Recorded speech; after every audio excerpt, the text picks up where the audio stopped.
Tonight, there will be no kings, no cities, no written words, and no roads to follow. There will be no clock beside you, no roof shaped by a carpenter, no glass between your face and the winter air. No field has been planted, no animal has been domesticated to wait patiently outside. The nearest fire is not a convenience. It is a living responsibility, guarded through the darkness because losing it could change every task that follows. When you open your eyes, 40,000 years have disappeared. The world around you is not empty, and it is not silent. Wind moves through dry grass beyond the shelter. Water travels beneath a skin of ice. Ravens remember where people leave scraps. Reindeer cross the valley in numbers that would seem impossible in your own time. Farther away, mammoths follow old routes through a landscape no map will ever record. And somewhere beyond the low entrance, another kind of human may still be walking beneath the same pale sky.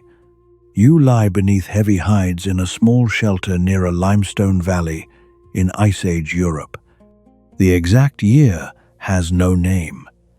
The people beside you count seasons, journeys, births, deaths, returns of animals, and winters severe enough to become stories. They possess language, affection, humor, suspicion, skill, memory, and imagination. They do not know that anyone will one day call them prehistoric. To them, this morning is simply morning. At first, the day appears almost peaceful. The fire has survived the night.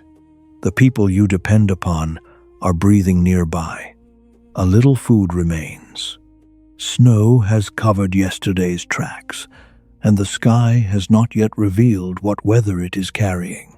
But an ordinary day 40,000 years ago is made from hundreds of decisions that your own world usually makes for you. Where can water be reached without breaking dangerous ice? Which branch is dry beneath the snow?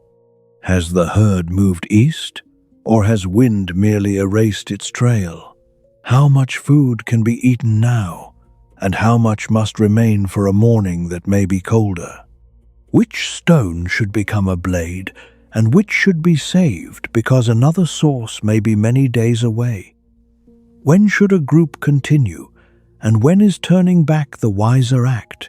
Tonight, you will live one of those days from beginning to end. You will wake before sunrise, and feel how much labor is hidden inside warmth. You will step into a valley without fences, engines, or electric light. You will learn that hunting is only one part of survival, and often not the largest part.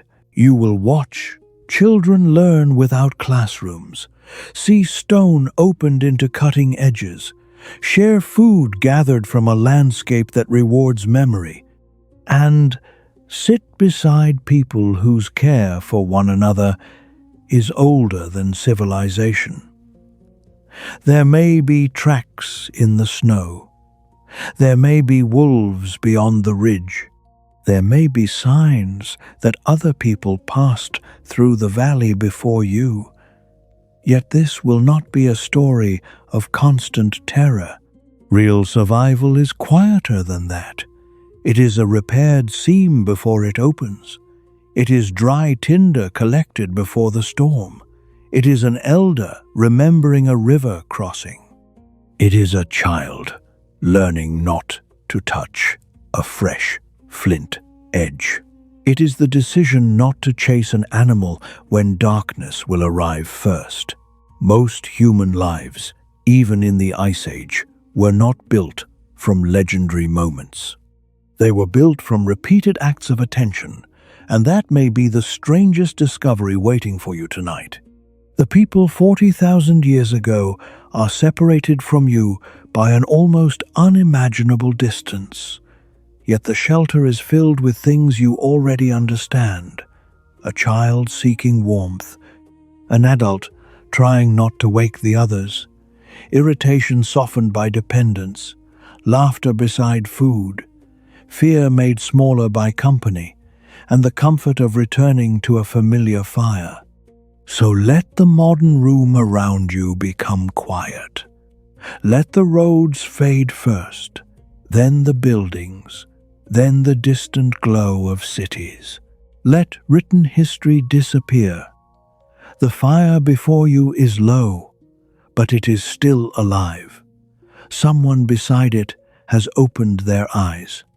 And your ordinary day, 40,000 years ago, is about to begin. The warmth reaching your hands is precious because every piece of heat has been earned. The shelter around you is simple, built from timber, hides, stone, and countless repairs made through many winters. Your family sleeps close together because distance wastes warmth. Ash covers the last glowing coals. Someone must wake before the fire dies completely. Before you rise, you study the place that has kept the night outside. Calling it a cave would be too simple. The group has chosen a shallow limestone overhang, deep enough to break the wind, but open enough that smoke can escape. Stone provides the rear wall and part of the roof. Everything else has been added by human hands. Poles cut from straight young trees, hides pulled across frames, bundles of grass pressed into gaps, stones arranged to hold edges down, and bedding renewed whenever damp begins to collect. The shelter is neither permanent nor careless. It carries the memory of many repairs. One hide has been patched with a piece that does not quite match. A pole near the entrance is darkened where hands have touched it through several seasons. The floor rises slightly near the back, keeping sleepers above the coldest air and away from meltwater that may enter during warmer days. Objects are not scattered randomly. Tools with sharp edges rest where bare feet will not find them. Fuel remains dry behind a screen of hide. Food hangs where smoke, cold and watchful eyes offer some protection from insects and scavengers. Near the center, the hearth is shallow. Its position is the result of experience. Too close to the entrance, and wind would scatter sparks.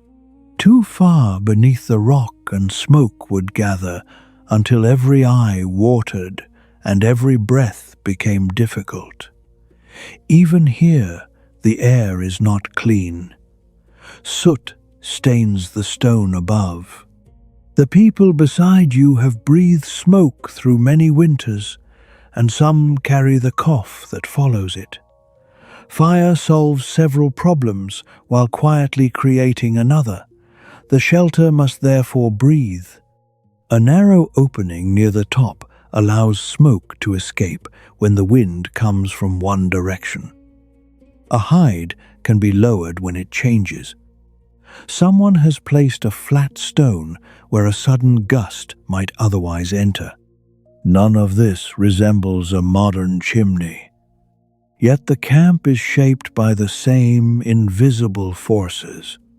Warm air rising, cold air sinking, smoke searching for the easiest path. You notice that the entrance is smaller than comfort would suggest. A wide doorway would offer light and an easy view, but it would also surrender heat. People enter by lowering their heads and shoulders. The inconvenience is useful. Every opening is a negotiation between air, smoke, warmth, and movement. The roof above the outer edge carries a thin line of frost. Where warmth reaches it from below, tiny drops have formed and frozen again. If the fire became too strong, melting water might fall onto bedding or tools. If the fire became too weak, The ground would harden and cold would settle around sleeping bodies. There is no single setting that can be chosen and forgotten. Someone is always adjusting something. You begin to understand that shelter is not an object. It is a process.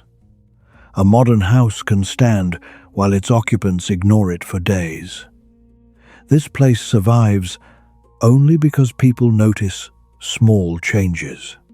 A binding loosens, a hide shrinks as it dries, snow gathers against one side, rodents discover stored seeds, damp reaches the bedding, a spark leaves a mark.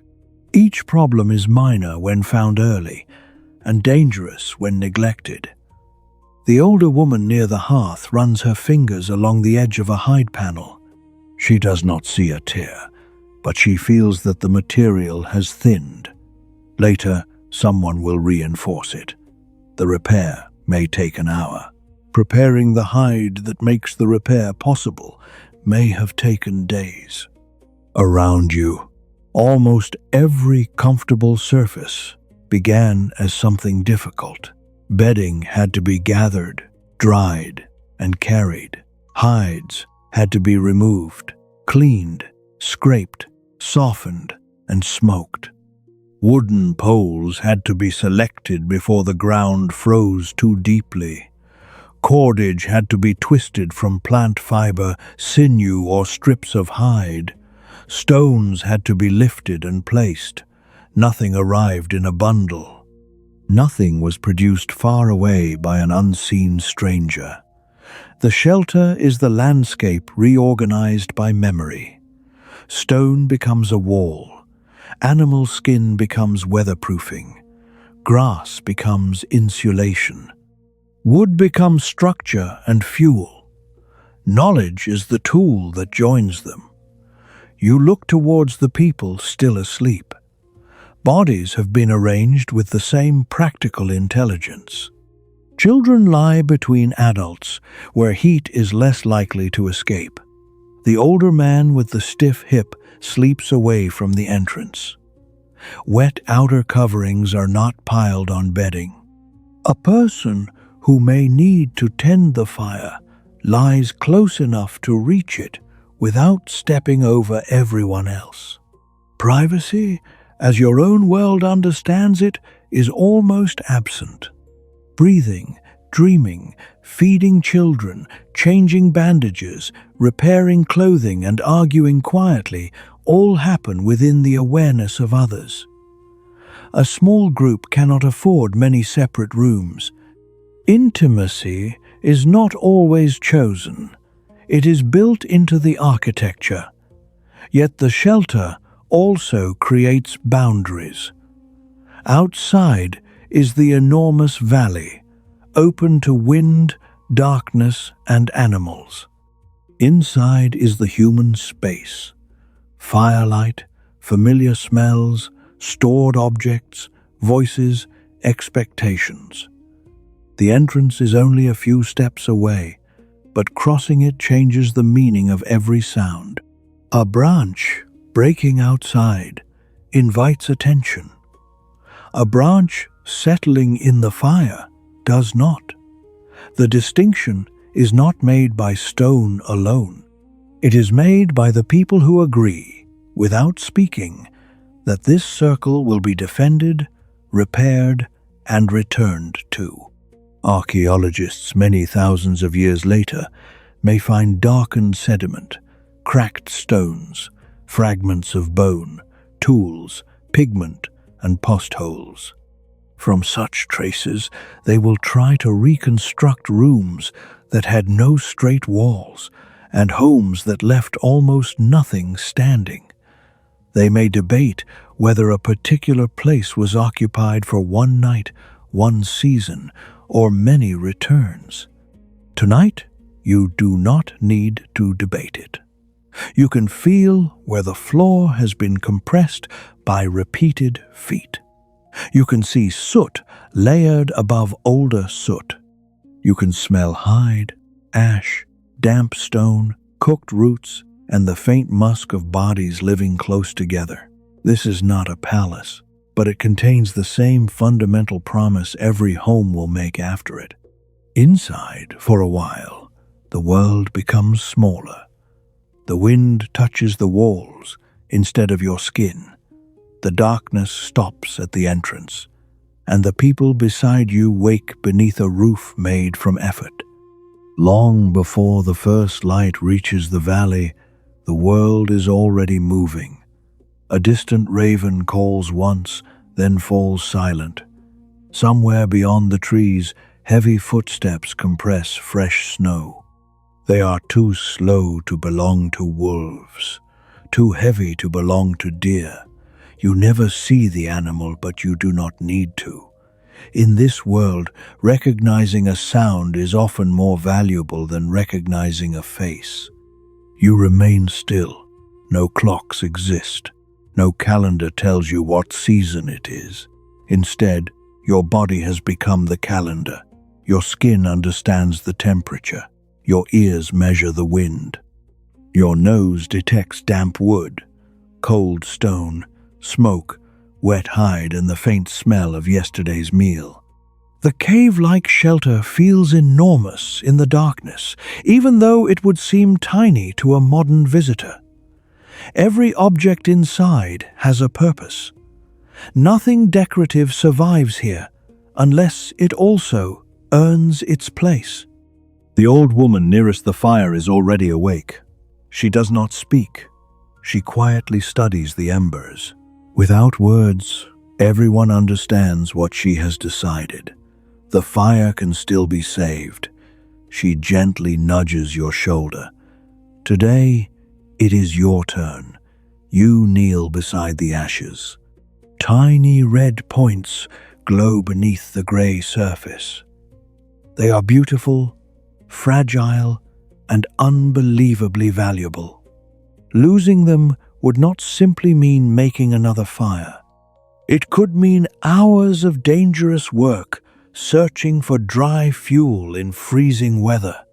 You carefully add shredded bark. Nothing. A second handful. Still nothing. You lean closer and breathe gently. A single orange spark grows brighter. Another answers. Then another. Soon, a thin thread of smoke rises into the darkness above your head. The entire shelter changes. Without celebration, everyone relaxes. History rarely remembers moments like this. Yet, millions of ordinary mornings across prehistory depended upon exactly this quiet victory. Outside, dawn has still not arrived, but inside, warmth has survived another night. At last, the darkness softens. The entrance glows pale blue. You step outside. The cold reaches your lungs so suddenly that each breath feels almost solid. Frost covers every branch. The valley stretches farther than you can imagine, untouched by roads, farms, villages, or towers. No church bells, no engines, no distant cities, only wind. Far away, enormous shapes move slowly across the plain. For a moment, they resemble drifting hills. Then one raises its head. Mammoths, not legends, not museum skeletons. Living animals crossing the frozen landscape exactly as they have done for countless generations. You simply watch. There is no rush. In your own century, seeing one would become the greatest discovery in history. Here, it is simply another morning. The day begins slowly because haste wastes energy. Before anyone thinks about hunting, everyone thinks about survival. Water must be found where the ice is thinnest. Dry branches hidden beneath fallen trees, are more valuable than thick green logs. Small tasks, repeated every day, quietly decide whether the family grows stronger or weaker through the season. You follow two experienced adults down a narrow animal trail. They stop often, not because they are tired, but because every broken twig, every fresh footprint, and every drifting scent tells part of the story of the valley. The snow remembers everything. A fox crossed here during the night.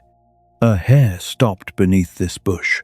Farther away, heavy rounded prints reveal that a small herd of reindeer passed before dawn. Nobody rushes after them.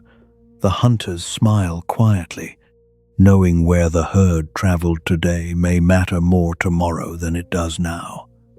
In the modern world, information is stored inside machines. Here, it is stored inside memory. Every child begins learning this language of tracks almost as soon as they can walk. Before anyone leaves the shelter, the work of dressing begins. The hides covering your body during sleep are warm because they trap still air. They are also heavy, awkward, and unsuitable for walking through brush or crossing uneven ground. To travel, warmth must be reshaped around movement.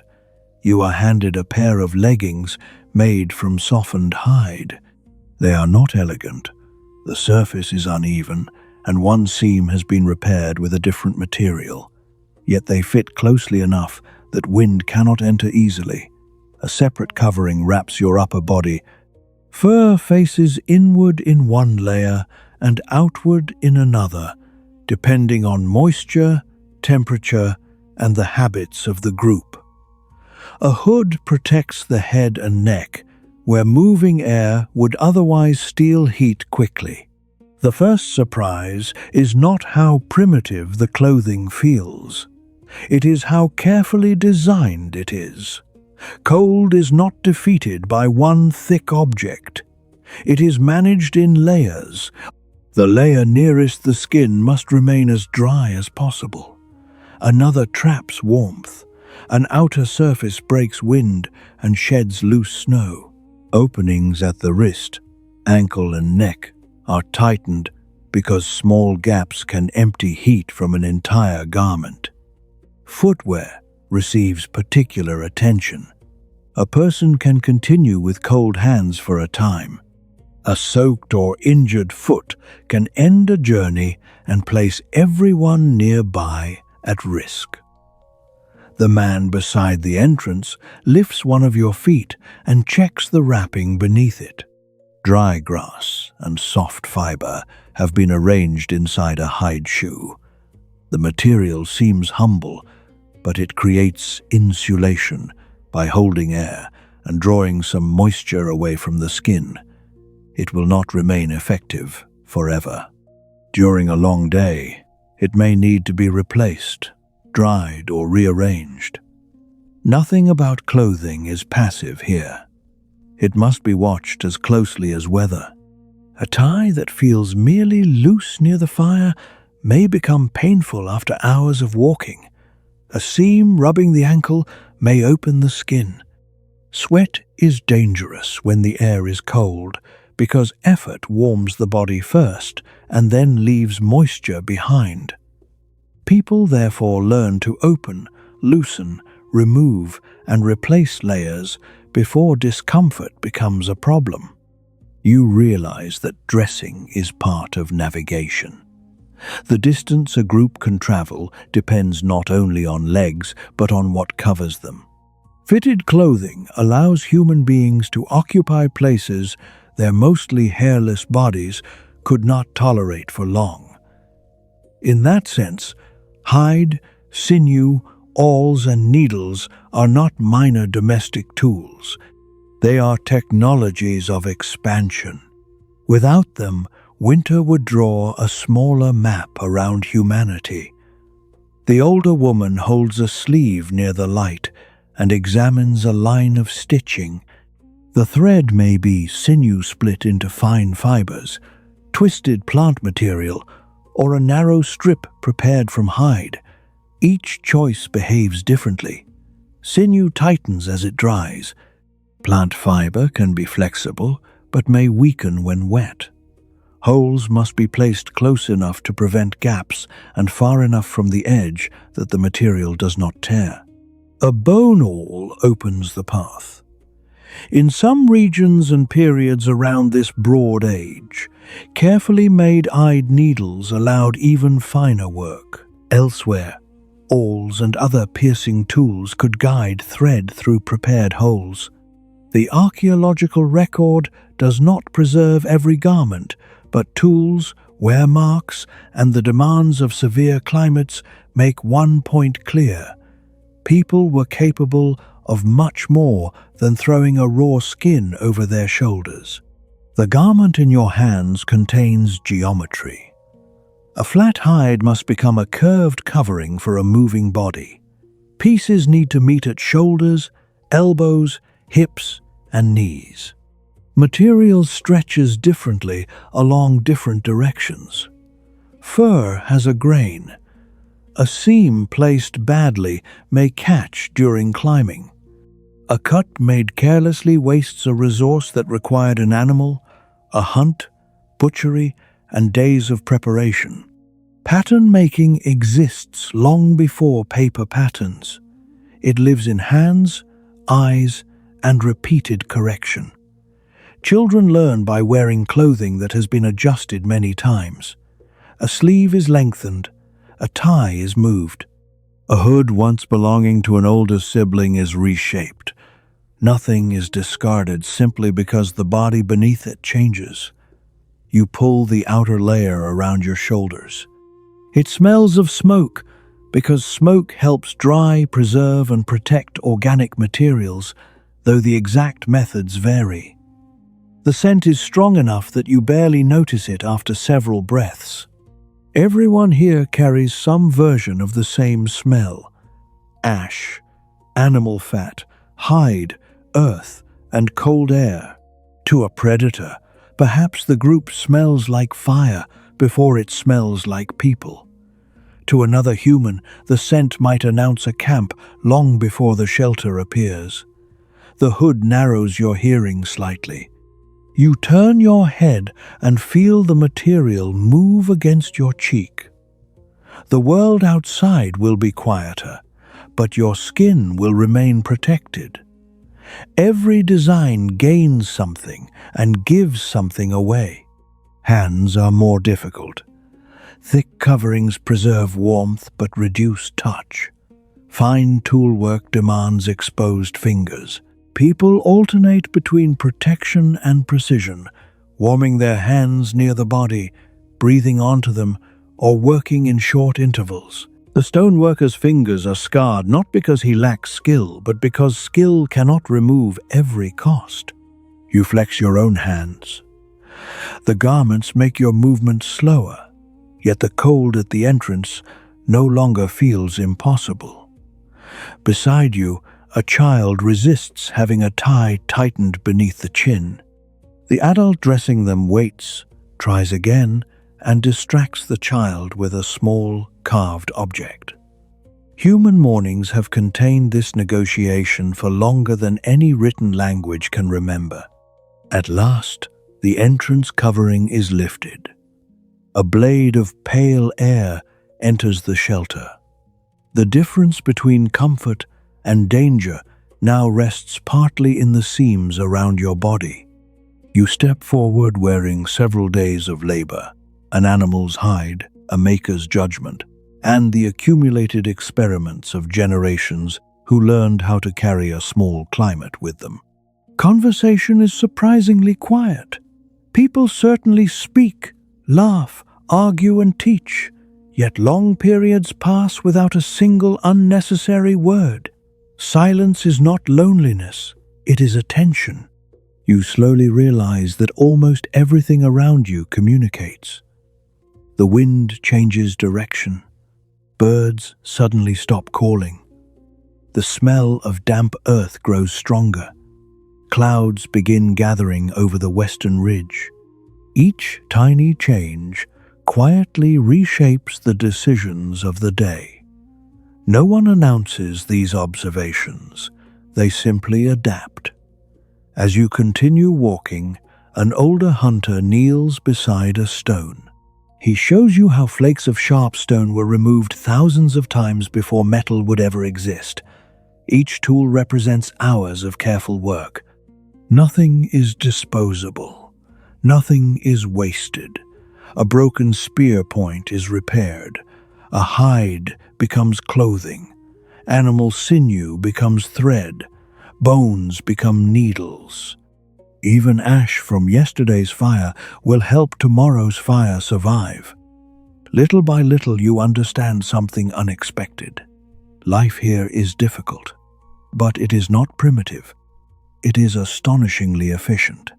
Every object carries the memory of someone who learned, failed, improved, and taught the next generation. By late morning, the frozen valley seems endless. The sky has become brighter, yet the air remains sharp enough to sting every breath.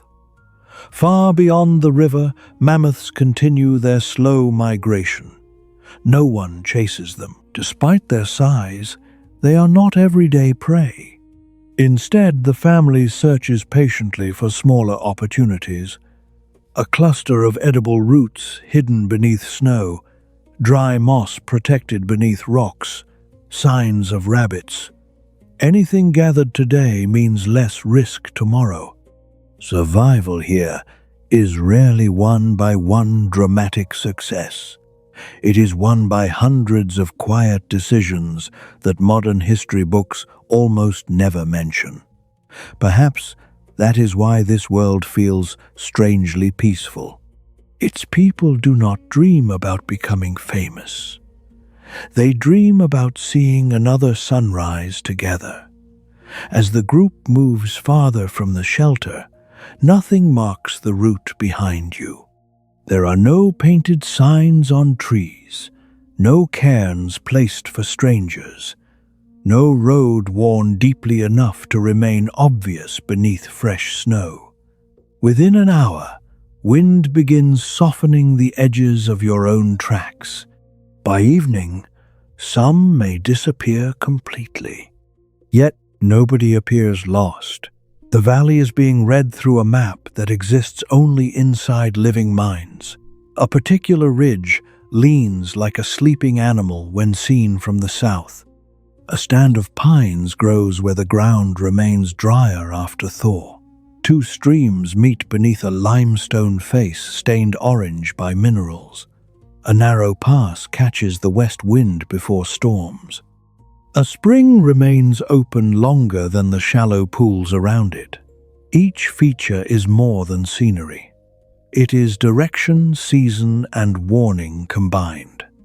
The older hunter pauses where the slope divides. To you, both paths seem equally plausible.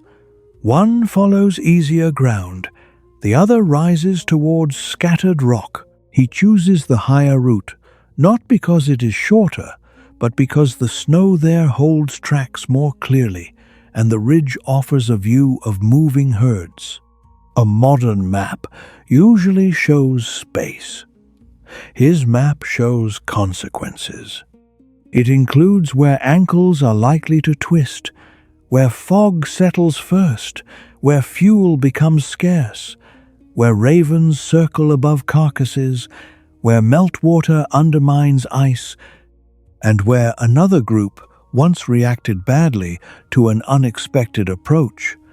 Distance is not measured in straight lines. It is measured in effort, weather, and knowledge. A river, 1 hour away in summer, may be half a day away after snow. A ridge that appears close may demand a long descent before it can be climbed. A place rich in food may be effectively distant if there is no safe return before dark. The landscape changes its size with every season. You ask, through gesture and a few words you have begun to understand, how the hunter remembers so much. He looks puzzled by the question. To him, remembering the land is not a separate skill. It is what living here means. He learned it while traveling beside older people, hearing the same place described under different conditions. Stories carry roots. A tale about an injured hunter may also preserve the location of a dangerous crossing. A memory of a child born during migration may mark the season when a valley became passable. An argument with another group may establish where caution is expected. The map is therefore social as well as physical. Places hold relationships. A rock shelter may belong to no one in the modern legal sense, yet repeated use creates expectations. A source of high-quality stone may be shared, defended, or approached through people who know the route. A meeting place may be safe at one time of year and empty at another. A valley can contain friendship, debt, marriage, grief, and warning without any of them leaving a visible sign. You pass a boulder split by frost. The girl beside you touches one side as she walks. The gesture seems casual until two others do the same. Perhaps it is simply habit. Perhaps the boulder marks the point beyond which children are expected to remain close. Perhaps someone once waited here for people who never returned. Meaning does not require a written explanation to remain powerful. Farther on, the group turns away from a broad open route and enters a shallow line of trees. Again, you see no reason at first. Then the wind shifts. Snow begins moving across the open ground in long, pale sheets. Within the trees, the same air is broken into smaller currents. The route was chosen for weather that had not yet reached you. Prediction makes memory visible. The people here watch clouds, animal behavior, the feel of air against exposed skin, and the sound of distant water. None of these signs is perfect. Forecasts fail. Storms arrive unexpectedly.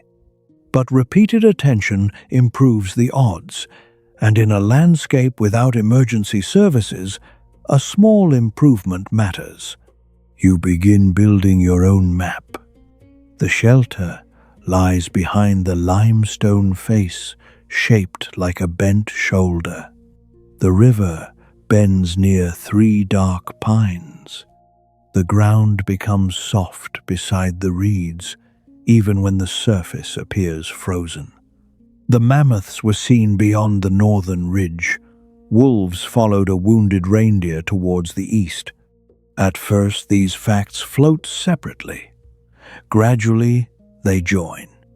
You realize that a person can carry an enormous territory without drawing it.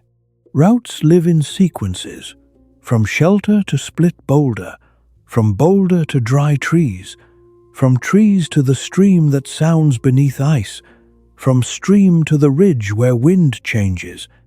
Songs, repeated phrases, and rhythm may help preserve such sequences. So may gesture and story. Human memory is not a perfect recording, but groups can correct one another. One person forgets a turn. Another remembers the fallen tree. An elder recalls that the tree was struck by lightning and no longer stands. The map survives by being shared. This sharing also explains why the loss of one knowledgeable person can alter a group's world. When an elder dies, the landscape does not physically shrink, yet paths may vanish from collective memory. A distant spring may become unreachable because no one remains certain of the final ridge. A plant may disappear from the diet not because it is gone, but because the person who recognized it is gone. Knowledge has no backup beyond other people. The thought changes how you see the quiet figures ahead. Each one carries terrain that cannot be buried safely in a pouch. Their minds contain crossings, shelters, seasons, names, warnings, animal habits, and the locations of materials needed for tools. The group walks through the valley while also carrying an invisible version of it. Near midday, the hunter points to a distant notch between hills. You can barely distinguish it from shadow. Beyond that notch, he indicates, lies another river, and, several days farther, stone of a different color. No one in the shelter can see the place from here. Some may never have visited it. Yet knowledge of it has traveled through conversation and exchange. The world 40,000 years ago is vast, but it is not necessarily unknown beyond the next ridge. People move, stories move farther, and inside the memory of a small group, the land becomes connected long before anyone draws the first surviving map. Contrary to many films, most days do not end with a dramatic chase. Hours pass with careful observation instead of running. The older hunters explain through gestures that patience preserves strength. A failed pursuit may waste more energy than it gains. During the Ice Age, survival often belonged to those who knew when not to hunt. You pause beside a shallow stream where thin ice bends beneath moving water. Everyone drinks quietly. Even this simple moment feels precious, because every safe source of water is remembered across generations. The youngest members of the group watch everything. They are learning without classrooms, examinations, or books. Every ordinary day is a lesson that may one day save their own families. The group does not begin hunting when an animal appears. The hunt began days ago, perhaps weeks ago, in conversations beside the fire. Someone noticed that reindeer tracks were appearing farther east. Someone else remembered that the wind usually changes after a certain pattern of cloud. A broken antler found near the river suggested the herd had passed recently. Fat remaining in storage was considered. The condition of tools was checked. The strength of those who might travel was weighed against the needs of children and the people staying behind. By the time you see an animal, much of the decision has already been made. This morning, the wounded reindeer followed by wolves is not treated as an opportunity. The wolves reached it first in every sense that matters. Following them would mean entering a competition with hungry predators, traveling towards the northern ridge, and returning after the light has begun to fail. So, the hunters watch. Restraint is part of hunting. The popular image is a chase, people running with spears raised while a great animal turns dramatically beneath the sky. Such moments may happen, and some leave evidence powerful enough to survive thousands of years. But large animal hunting is dangerous, expensive, and uncertain. A reindeer can outrun a human over open ground. A horse can kick, a bison can crush bone. A mammoth is not simply a larger source of meat. It is an enormous, intelligent animal capable of defending itself and the herd around it. People therefore seek advantage rather than fairness. Terrain can become a tool. Narrow passages limit movement. Mud slows hooves. Snow crust supports one body and breaks beneath another. Wind carries human scent away or directly towards the herd. Rivers, cliffs, ravines, and natural funnels shape what is possible. Cooperation matters more than individual bravery. One person may circle wide to influence the animal's direction. Others wait where escape routes narrow. Someone watches for danger rather than aiming a weapon. The youngest or least experienced may remain farther back, learning the sequence without being placed in its most dangerous part. Signals must be understood at distance. A raised hand, a bent posture, the movement of a spear, the call of a bird imitated at the wrong season. Each can carry meaning. Spoken language is useful, but sound can also alarm the animals or reveal a position. The quiet gestures you noticed earlier belong to moments like these. Weapons extend the body, though not without limits. A wooden spear may be thrust at close range or thrown, depending on its design and the tradition of the group. Stone or bone points can be fixed to shafts with fiber and adhesive. Spear-throwing devices become clearly visible in later Upper Paleolithic contexts, while the exact timing and distribution of different projectile technologies remain subjects of research. What matters in your ordinary day is simpler. Every weapon represents choices about wood, balance, point shape, binding and repair. A badly balanced shaft wastes accuracy. A loose point can fail at the moment. Effort becomes most dangerous. A cracked spear is not merely a broken object.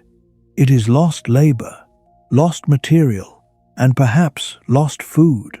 The group crosses an area where hoofprints overlap in frozen mud. The tracks are not fresh enough to follow, but they offer a lesson. The older hunter identifies larger adults, smaller animals, and places where the herd slowed. You struggle to see the differences. He does not. Weight changes depth. Pace changes spacing. Direction changes the shape of displaced soil. A track is a brief record of anatomy and intention. Dung offers another record.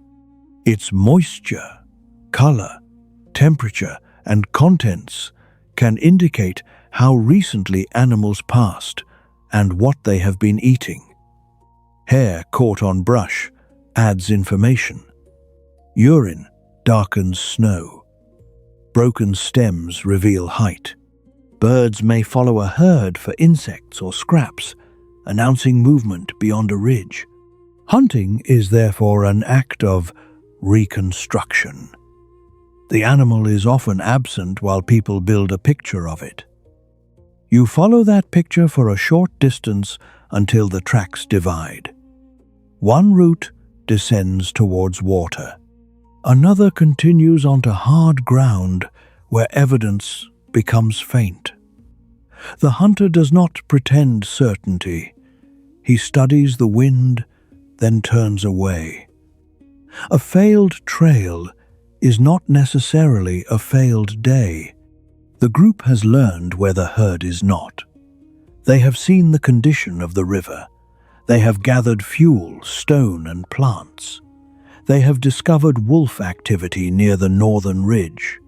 Information returns to camp even when meat does not. When a kill does occur, the most dramatic instant may still be the shortest part. Afterwards comes the work. An animal must be approached carefully in case it is not dead. Tools must be ready before tissues cool or scavengers gather. Decisions are made about what can be carried, what should be eaten quickly, what can be cached, and whether the entire group should move closer. Butchery follows knowledge of anatomy. Joints open more easily from particular angles. Hide is valuable and should not be ruined without reason. Organs provide nutrients but spoil quickly. Fat is precious. especially in cold environments where lean meat alone cannot meet every need. Long bones may be saved for marrow. Sinew can become binding. Antler and bone can become points, handles, and other tools. The animal enters human life in many forms. Food is only the first. A large carcass also changes social life. There may be more than one group nearby. Sharing can strengthen relationships, create obligations, or reduce waste that would otherwise feed only scavengers. Refusing to share may preserve food now and create danger later. Generosity and strategy can occupy the same act. This does not mean every kill becomes a peaceful feast. People disagree over contribution and distribution. A person who struck the final blow may not have done the most important work. Someone who drove the animals may claim less visible credit. Families and partners may expect certain portions. Traditions can guide division, but traditions are interpreted by human beings, and human beings have never been free from tension. Around a carcass, cooperation becomes visible because the stakes are high. Yet the same cooperation exists on days when nothing is killed. Someone repairs the weapon, someone remembers the route, someone remains with the children. Someone preserves the last success so the group can survive the next failure. You look again towards the ridge where the wolves disappeared. No heroic pursuit follows. The hunters have chosen to return with knowledge rather than gamble the group's safety for a wounded animal already claimed by stronger teeth. From far away, the decision might look like inaction. From inside the day, it feels like expertise. By midday, a small temporary fire burns between carefully placed stones. No feast appears. Instead, dried meat from earlier success is shared sparingly. Edible roots soften in warm water while someone repairs a torn hide using a bone needle, polished smooth through years of use. Nothing here encourages waste. You realize that abundance is measured differently. A calm day without injury, enough warmth, clean water, and shared food is already considered a successful day. Modern people often search for extraordinary moments. Here, ordinary moments are extraordinary enough. The oldest hunter raises a hand, and everyone stops immediately. Nothing appears unusual. The valley is silent. The wind has almost disappeared. Then you notice what caught his attention. A single line pressed into the snow. Not a footprint. A drag mark. Something heavy had been pulled across the ground only hours ago. The hunters kneel without speaking. One touches the frozen surface with 2 fingers before brushing away loose crystals of snow. Slowly, the story begins to appear. A wounded reindeer had passed this way. Behind it followed wolves. Not one, several. The chase had continued toward the northern ridge. Nobody intends to follow. Instead, everyone quietly learns. You begin to understand that prehistoric people did not simply look at nature. They read it. Every broken branch became a sentence. Every footprint became a paragraph. Every change in the wind rewrote the ending. Long before writing existed, the earth itself carried stories. Perhaps that is why children spend years watching before they are trusted to lead. Knowledge here cannot be memorized from a page. It must become instinct. As you stand once more, Your eyes begin noticing details that were invisible only this morning. Tiny feathers caught beneath ice, fresh bark stripped from a young tree, the faint smell of damp moss where sunlight has touched the ground. The world has not changed. Only the way you see it has. You continue walking through the valley, slower than before, discovering that silence is no longer empty. It is full of information. By afternoon, the group reaches a river that refuses to freeze completely. Mist rises gently from the moving water. Fish cannot always be caught, yet the river gives life in countless quieter ways. Smooth stones for tools, fresh water, animal tracks gathered along the muddy banks, even driftwood carried from distant forests. An elder explains through patient demonstration how every season changes this place. During spring, the river grows dangerous. During winter, it becomes a guide across the landscape. No map exists. The river itself is the map. You sit beside the flowing water for a few peaceful moments. The sound is strangely familiar. 40,000 years separate you from your own world, yet water still sings exactly the same song. For a brief moment, history disappears. Only the river remains. Near the river, the stone worker picks up a piece of flint that does not belong to this valley. Its color is lighter than the dark nodules found in the nearby chalk. Fine bands cross its surface.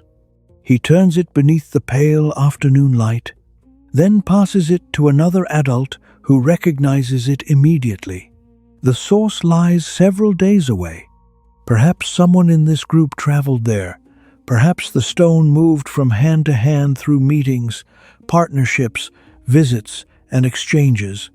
The object cannot tell you which journey it made, but its presence reveals that the valley is not an isolated world. Materials travel because people travel. Shells found far inland, pigments carried beyond their natural sources, and stone moved across long distances all suggest networks extending beyond a single camp. The exact scale varies by region and period, and archaeology sees only what survived. Yet even sparse traces challenge the image of tiny groups living forever without contact. A small community cannot safely become a closed universe. Partners may come from elsewhere. News of animals, weather, and conflict can travel between groups. A season of poor food in one valley may be answered by relatives in another.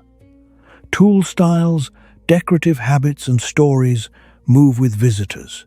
So do illnesses, rivalries, and misunderstandings. Connection offers protection and risk at the same time. The people beside you know this. When unfamiliar tracks cross the snow, the first question is not simply whether they belong to humans. The questions are who, how many, how recent, and in what direction.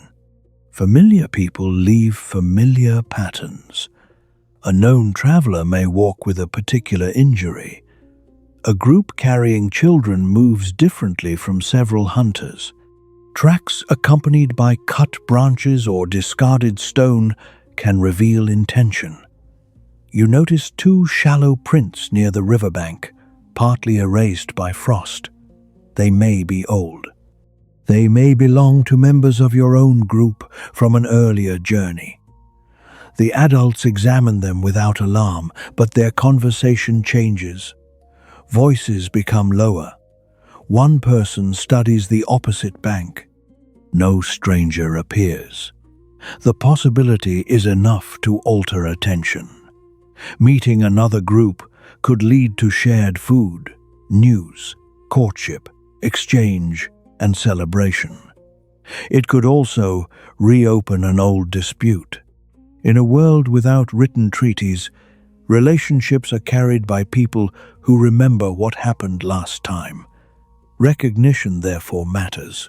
Ornaments may help. A pierced tooth, shell bead, pattern of pigment, or style of clothing can communicate belonging, age, partnership, achievement, or personal taste. Archaeologists cannot always recover the meanings, and the same object need not mean the same thing everywhere. But decoration demands time and often material that traveled.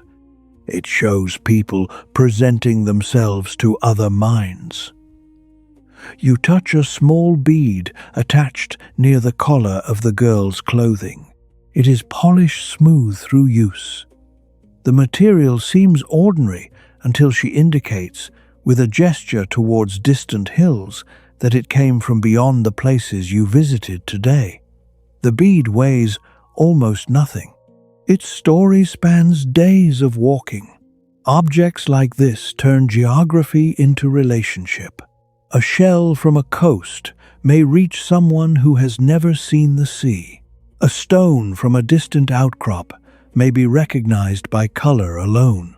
Ochre may connect a person to a place, a tradition, or a meeting remembered through many seasons. Exchange is not necessarily trade in the modern sense. No fixed price is required. A gift can create obligation. A useful material can confirm friendship. Food shared during abundance may be remembered when fortune reverses. A marriage or partnership can connect roots that were previously uncertain. Knowledge itself can be exchanged without leaving an object behind. Someone may teach a better way to prepare adhesive.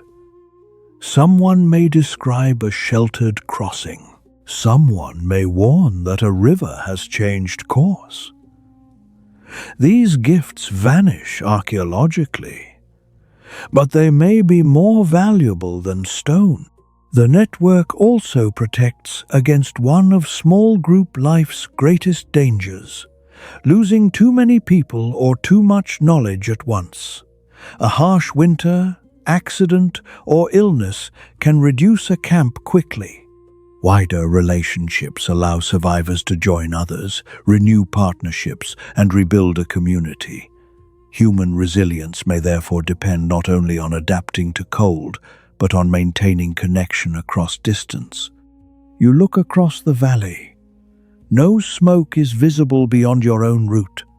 No voices carry from the hills. The landscape appears empty enough to contain only the people you know. But absence from sight is not absence from the world. Beyond the ridge may be another hearth, another child learning the shape of stone, another elder repeating the route to water, another group watching the same cloud and wondering whether anyone else is near. The people around you do not imagine themselves as humanity's only center. They belong to a wider human geography made from meetings separated by long stretches of silence. The pale flint is placed carefully into a pouch. It will not be used for an ordinary task if local stone will do. Distance has made it valuable. One day, it may become a blade, a gift, or proof that a journey was completed. For now, it travels back towards the shelter, carrying an unseen road inside it. As the light softens, the group pauses beneath a limestone overhang.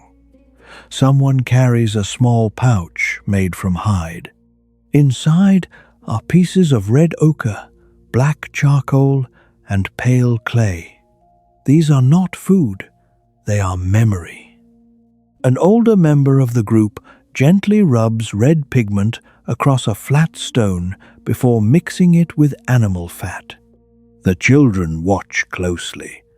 Soon simple lines begin to appear on the rock. Not because anyone believes the stone itself is magical, but because people have always searched for ways to remember. Long before alphabets, color became language. Long before books, walls became stories.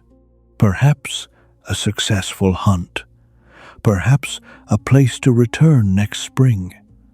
Perhaps simply the joy of leaving a mark that another person might one day understand. You realize something remarkable. Creativity did not arrive after civilization. It traveled beside humanity from the very beginning. Even in the hardest winters, people still found time to create beauty. Beneath the limestone overhang, after the ochre has been returned to its pouch, someone lifts a small hollow bone. At first you mistake it for another tool. Then air passes through it, and a clear note enters the valley. The sound is thin, gentle, and startlingly human. It does not resemble the deep calls of animals or the rough whistle of wind between rocks. Its pitch is controlled. A finger moves, covering an opening, and the note changes. Another follows. Around 40,000 years ago, people in parts of Europe were making flutes from bird bones and mammoth ivory. Some of the best-known examples come from caves in what is now southern Germany. The surviving instruments are rare, and they cannot tell us how often music was played, what melodies sounded like, or what the listeners believed the sound meant. But they tell us enough. Music did not wait for cities. It did not wait for farming, palaces, armies, or written notation. People living among Ice Age animals took materials that could have become tools and shaped them instead into instruments capable of producing deliberate tones. The bone in front of you may not be one of those rare surviving flutes. It may be a simple whistle, a reed, or merely the nearest object through which someone has learned to shape breath. The exact object matters less than the response. The children become still. An adult who had been watching the slope turns their head. The older woman smiles before the second phrase has ended. Sound gathers attention without command. A rhythm begins against a wooden shaft. Tap, pause, tap. Someone else answers by striking two pieces of bone softly together. There is no performance area, no audience separated from musicians. The same people who gathered fuel, repaired clothing, and read tracks now create a pattern that has no obvious survival value. Yet its value may be difficult to separate from survival. Rhythm can coordinate movement. Song can carry words through memory. Repeated phrases can preserve roots, names, stories, and expectations. Music can calm children, strengthen group feeling, mark grief, courtship, play, or ritual, and turn several breathing bodies into one shared pulse. Not every sound needs a practical explanation. Humans also create because pattern gives pleasure. A melody can be worth making simply because it changes the air. You listen as the notes repeat. The scale is unfamiliar, if it can be called a scale at all. There is no harmony in the later formal sense, yet a low voice joins beneath the bone's higher sound. Another voice follows. The group does not sing with polished precision. They sing with familiarity. That difference matters. The melody belongs to people who know when it begins, where it turns, and how long the final note should remain. You are the only stranger inside it. Perhaps the song is connected to the animals seen that morning. Perhaps it belongs to winter evenings. Perhaps the words name people absent from the shelter. Perhaps no fixed meaning exists beyond the pleasure of recognition. The archaeology of sound is painfully incomplete. Stone points remain. Songs vanish the instant the last breath ends. A flute may survive, while thousands of voices do not. Tonight, for a few moments, you hear what deep history usually hides. The people around you are not silent silhouettes arranged beside fire. Their world contains rhythm, imitation, teasing, lullabies, calls across distance, and melodies remembered because someone taught them to someone else. The final note fades against the rock. No one applauds. The child with the antler toy tries to copy it and produces only air. Laughter follows, soft enough not to disturb the valley. Then the group gathers its belongings and prepares to leave the overhang. The music is gone, but the mood it created walks back with you. The shadows slowly lengthen. Nobody waits for darkness before returning. The journey back begins while the valley is still filled with pale afternoon light. The shelter appears exactly where you left it, yet returning feels comforting. Smoke rises gently through the roof opening. Familiar scents drift into the cold air. The oldest woman smiles quietly as she sees the gathered wood. Without speaking, everyone understands tomorrow has become a little safer because of today's work. As evening settles across the Ice Age landscape, the fire grows brighter once again. Its light reaches every face. Its warmth reaches every memory. When you return to the shelter, the hearth appears almost dead. A gray skin of ash covers the center. No flame rises, only the faintest thread of smoke moves towards the roof. You assume the fire has gone out. The older woman does not. She kneels, places one hand near the ash without touching it, and waits. Her palm feels what your eyes missed. Heat remains below the surface. With a short piece of wood, she opens the ash carefully. A red point appears, then another. The embers have survived. Dry fibers are placed nearby, not directly on top at first.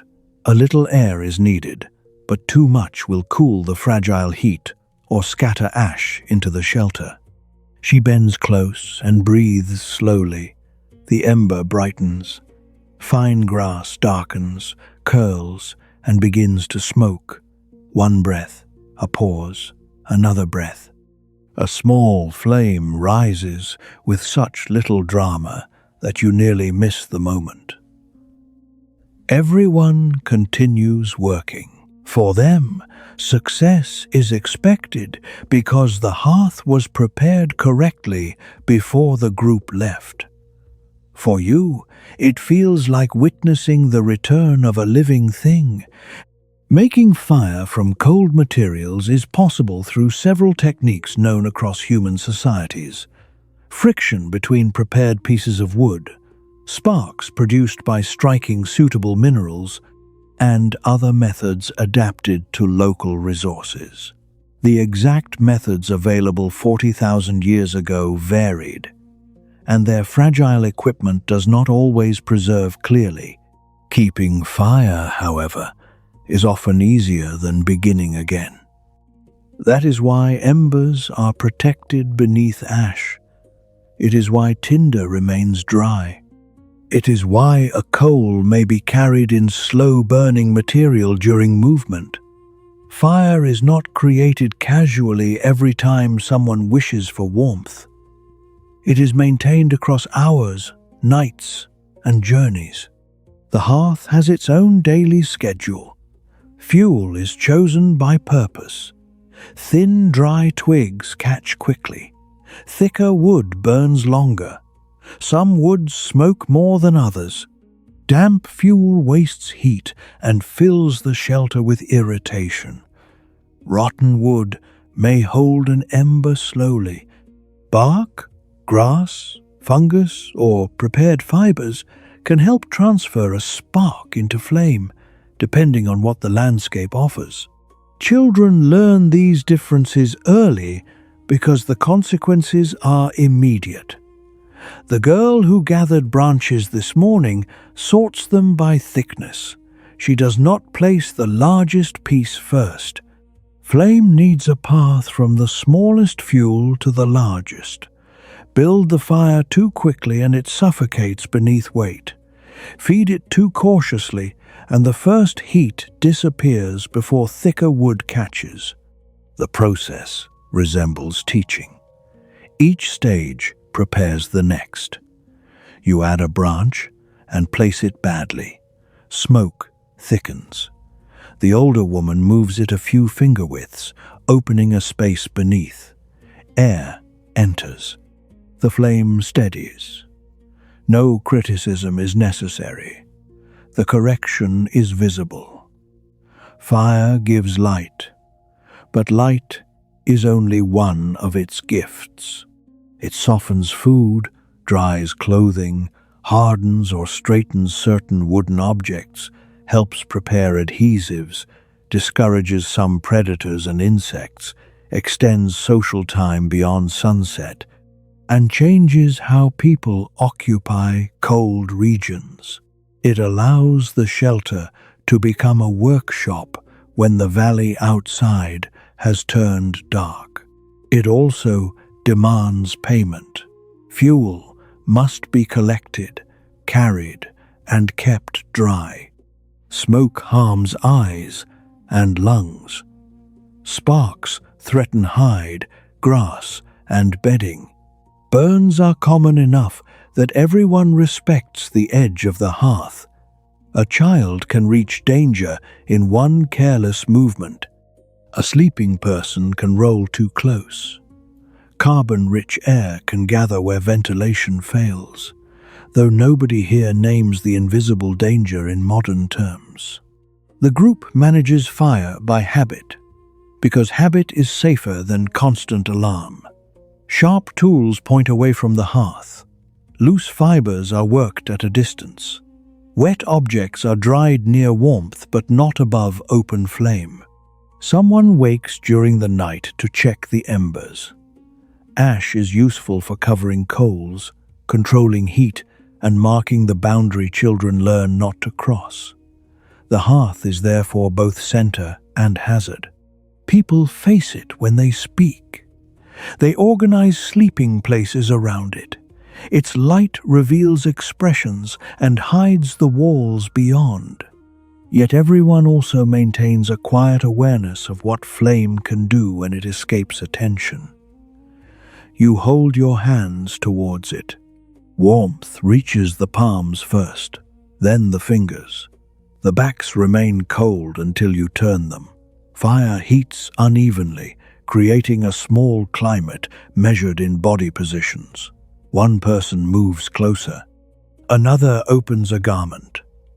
A child sleeps with feet towards warmth and face turned from smoke. Outside, temperature belongs to the season.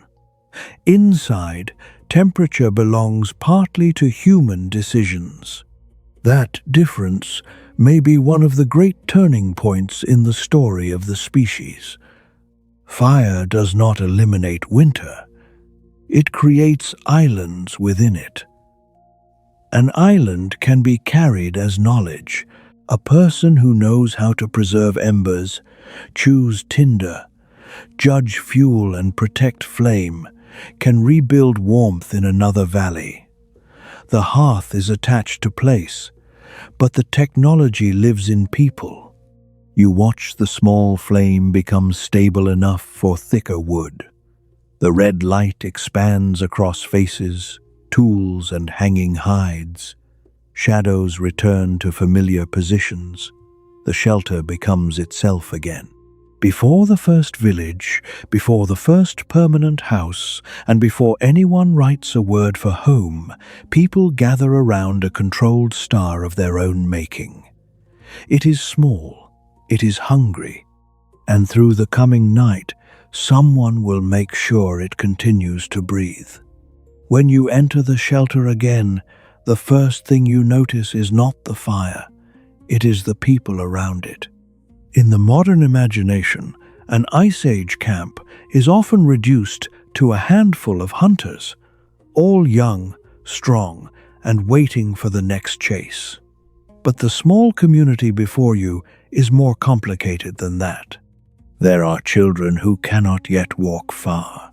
There are older people whose knees no longer welcome the cold.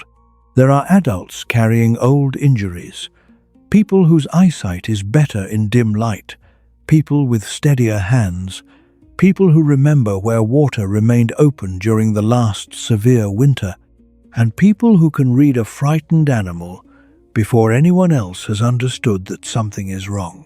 No single person contains everything the group needs. That may be the most important fact in the shelter. The strongest hunter cannot make warm clothing merely by being strong. The finest stoneworker cannot feed a child while walking alone across the valley. The person with the best memory for distant rivers still needs someone to tend the fire during illness. Survival does not belong to the most powerful body. It belongs to the network of bodies. Skills and memories gathered close enough to help one another. You sit near the entrance and watch these differences become useful. The older woman who woke you before dawn does not join every long walk. Her pace is slower now, and one ankle has remained stiff since an injury many seasons ago. Yet the position of every object in the shelter seems to answer to her hands. She knows which hide has begun to thin, which bundle of roots must be eaten first, which child is pretending not to cough, and which piece of wood can be trusted beneath ash until morning. None of these judgments appears dramatic. Together, they hold the camp in place. A man with a scar across one forearm repairs a wooden shaft beside her. The bone point at its end has loosened. He turns it slowly, testing the binding with his thumb, then warms a small lump of adhesive near the edge of the hearth. Archaeology will preserve only fragments of objects like this. Stone, bone, perhaps a dark trace where a binding once held. It will rarely preserve the patience of the person who repaired them or the conversation that accompanied the work. Beside him, a girl watches for several minutes before being allowed to touch the shaft. She is not given a lecture. No one explains the entire process from beginning to end. First, she watches. Then she holds one part steady. Later, she may be trusted to prepare fiber, scrape a surface, or select a straight piece of wood. Knowledge arrives in layers, exactly as clothing and shelter do.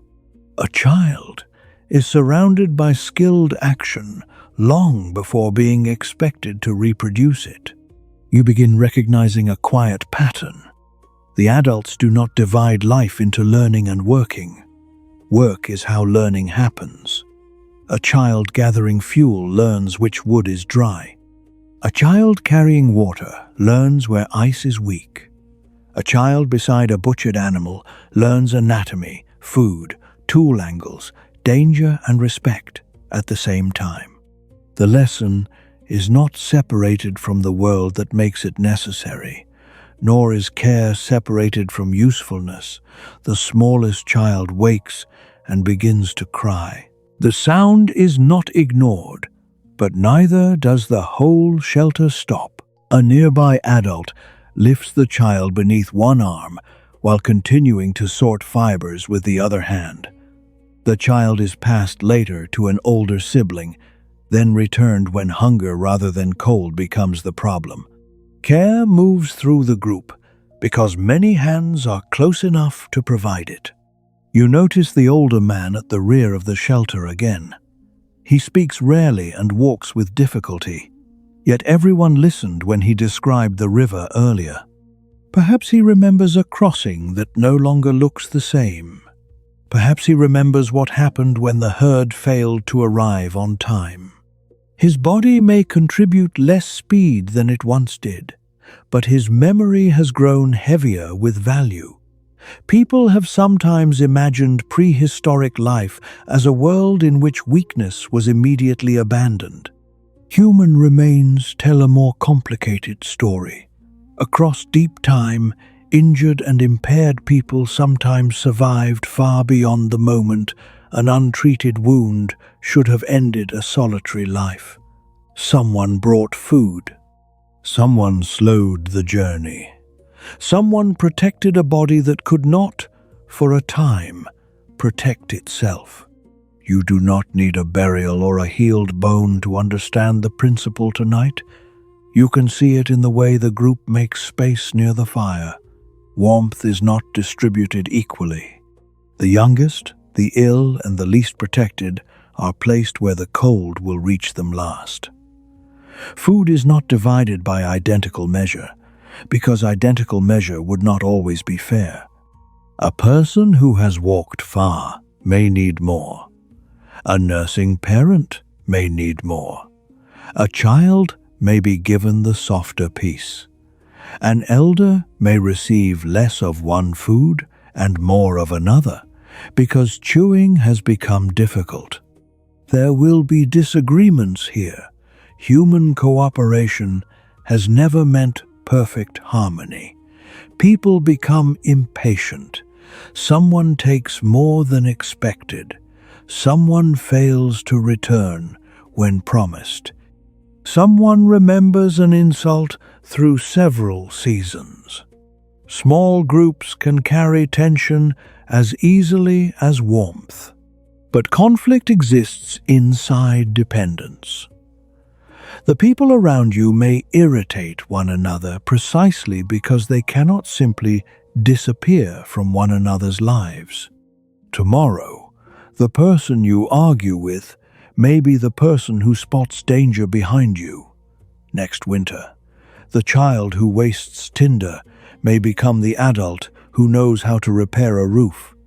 Relationships must bend without breaking, because the landscape beyond the shelter offers no easier substitute. The fire shifts, and every face changes with it. For a moment you understand why the ordinary day matters. It is not merely a sequence of tasks performed by isolated individuals. It is the daily maintenance of a human system. Attention given, knowledge copied, food shared, irritation endured, children protected, memories repeated. Civilization is still tens of thousands of years away. Community is already here. The stoneworker places a dark piece of flint between his feet. At first it looks unremarkable, a rounded lump collected from a chalky slope or river deposit. You might walk past it without seeing more than another stone. He sees a series of possible edges hidden inside it. The difference is knowledge. He turns the nodule several times, examining its curves.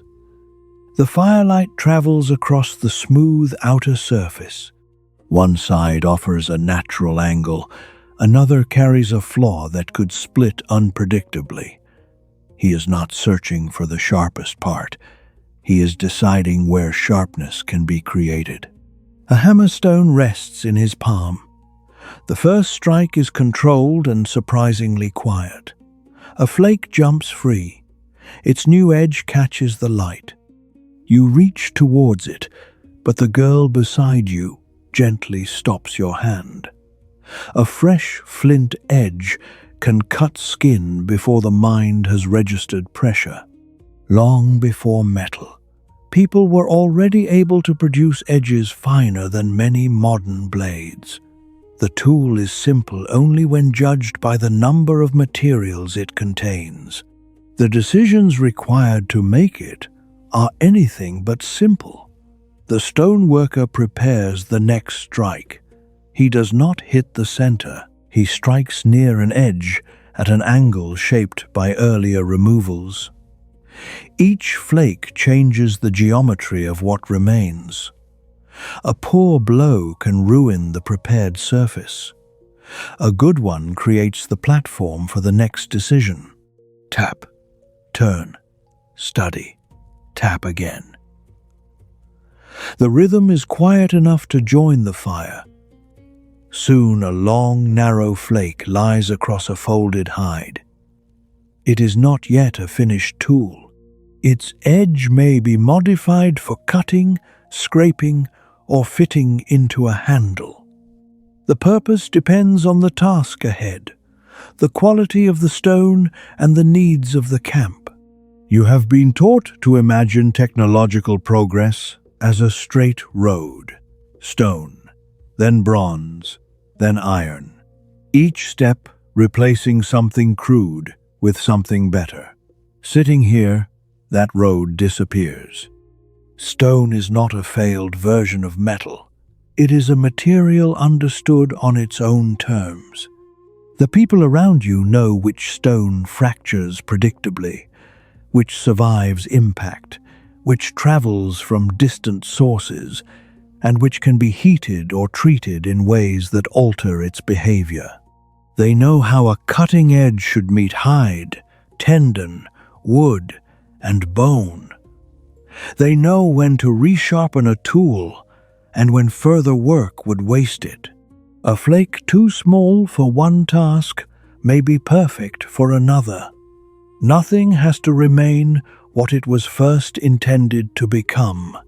The stoneworker gives you a thicker piece and places a wooden scraper beside it. He guides your wrist through the motion used on hide. The edge must meet the surface at the correct angle. Too upright, and it catches. Too flat, and it slides without removing enough tissue. The movement looks simple until your hand attempts it.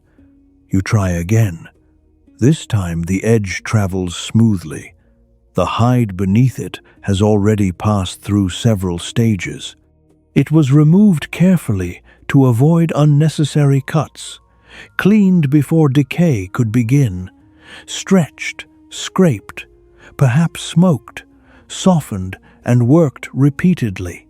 Depending on place, season, and tradition, fat, brains, smoke, water, and mechanical effort may all play a part in turning animal skin into something that can shelter a body, rather than stiffen into an unusable sheet. The labor is enormous. A warm garment is not one object. It is a chain of successful acts, extending from the animal's death to the moment a seam holds against wind. You look again at the bone needle near the fire. Needles with drilled eyes appear in the archaeological record deep in the Upper Paleolithic. Although their dates and distribution vary by region, their presence reveals something soft materials rarely preserve on their own. People were not merely wrapping themselves in loose hides. In some times and places, they could shape fitted clothing, pierce material with precision, and join pieces in ways that reduced the gaps through which cold air entered. The needle is small enough to disappear between two fingers. Its importance is larger than its size. Loose coverings provide warmth while the body remains still. Fitted sleeves, leggings, footwear, and layered garments allow warmth to travel.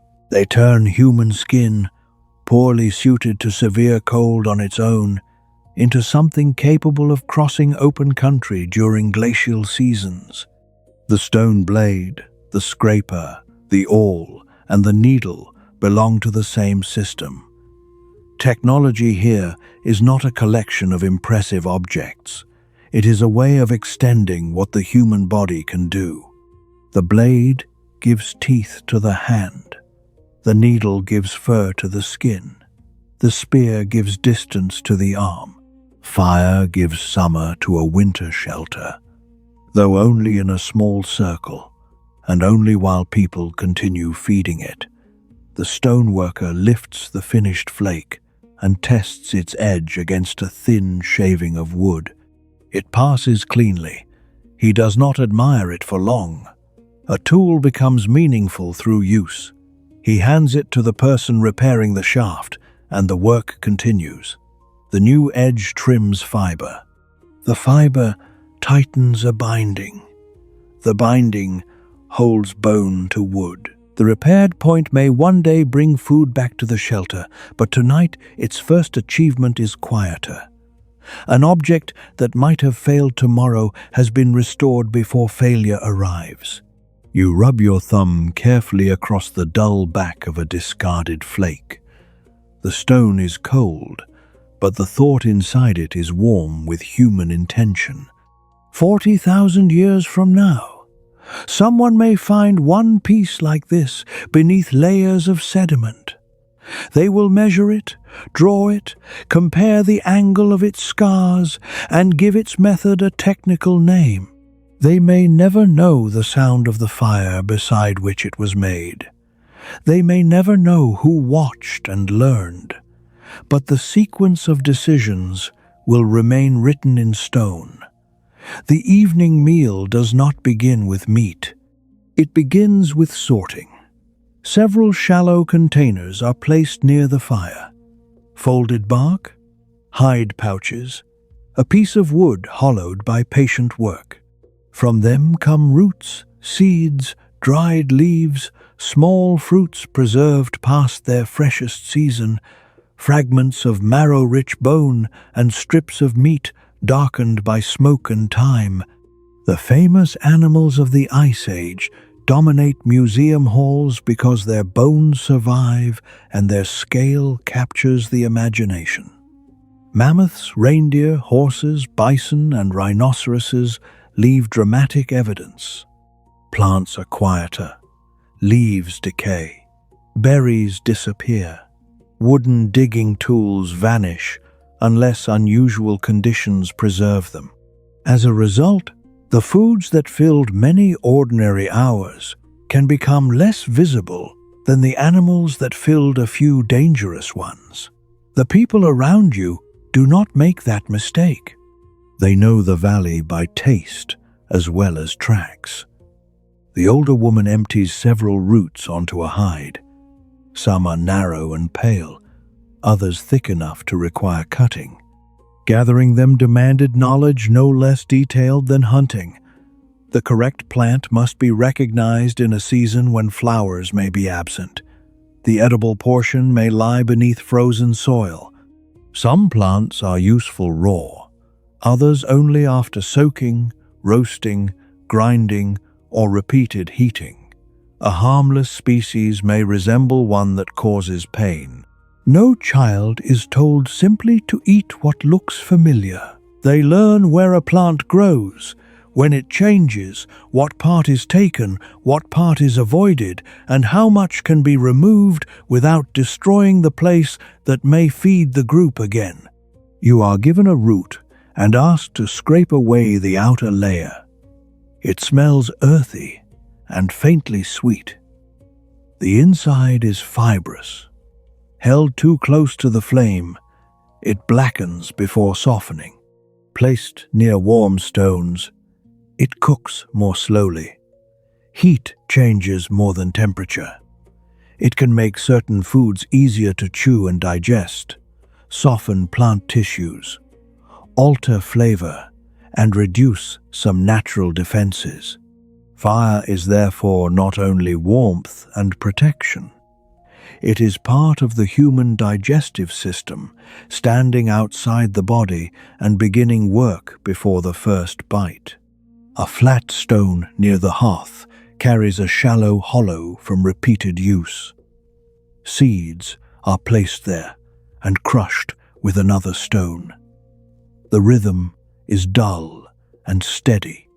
Grindstones become more visible in later periods and in different regions, but pounding, cracking, and processing plant foods are far older than farming. The landscape offers calories in many forms, provided people know how to release them. Someone cracks a long bone saved from an earlier kill. The sound is sharp enough to interrupt the shelter. Inside, marrow shines in the firelight. It is dense, rich food, protected by bone after softer tissues have spoiled or been eaten. Breaking bones for marrow and processing carcasses thoroughly are practices with deep roots in human history. A successful hunt is not valued only for fresh meat. It can provide fat, organs, hide, sinew, bone, antler, teeth, and material for tools. Even the timing of butchery matters. Cold can preserve, but it can also stiffen. Scavengers arrive. Transport costs energy.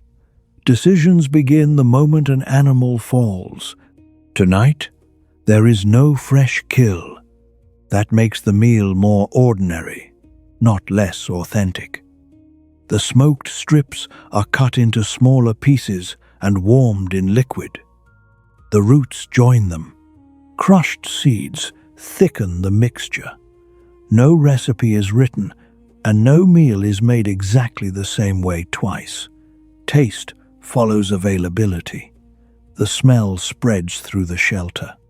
A child moves closer before being called. Food is shared, but the process is not careless. What remains after tonight is counted through memory and sight. A pouch that felt heavy 3 days ago now folds easily. The next herd may appear soon, or weather may hide it.